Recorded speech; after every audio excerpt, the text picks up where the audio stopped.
Hello, good morning, mga mami, mga beshi, mga sisi, mga nanay.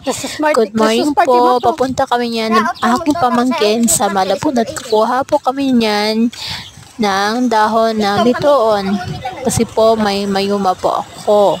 Kailangan ko po yan every day. Yan, papunta kami niyan sa Malabon. Siya yung taga-akit ko eh. Hindi yan akit kapag walang bayad. Joke lang. Sabi niya, tita, bili mo ko nito, bili mo ko niyan. Sabi ko, pag yumaman na ako. Ayan, pinaakit ko na yan ng pamangkin ko. Sabi ko, mag-ingat ka kasi nga ang taas. Ang bilis siyang umakit yan. Thank you po sa panonood ng video ko. Thank you, I love you. Love you all. Ingat po kayo palagi. Love you.